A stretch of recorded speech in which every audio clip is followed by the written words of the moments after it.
Apa sayang? Ada bateri ke? Bateri? Oh, ada 28 je. Sedap je bau kan? Sampai dekat rumah you all. Kalau lama sangat udang tu kecut, tak apa. Dia nak garing. Garing tau, garing. Faham tak? Jadi you boleh makan dengan kulit-kulit sekali.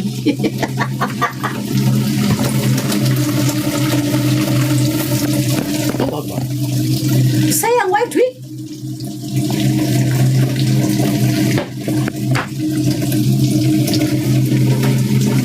Kat dapur tak boleh nyanyi.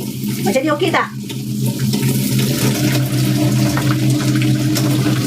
Hadzal ghulam at-tayyib al-ardani.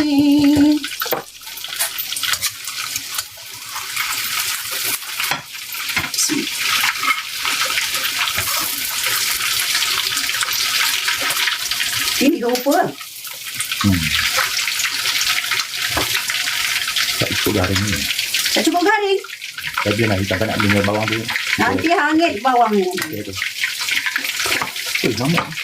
Ya, nyamuk banyak. Kenapa nyamuk lah? Dah. Dah tutup.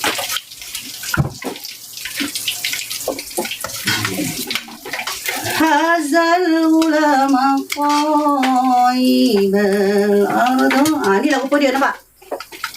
Nampak tak? Nampak tak? Gini lah rupanya, teman. Dia jadi macam ni. Dia nak garing macam ni.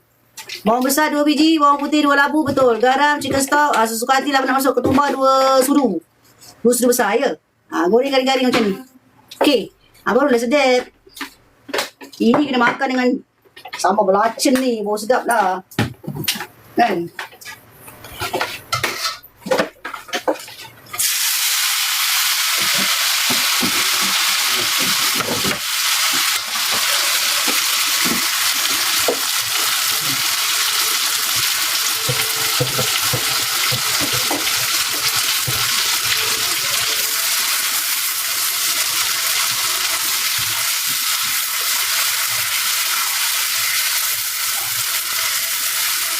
Okay. Enak.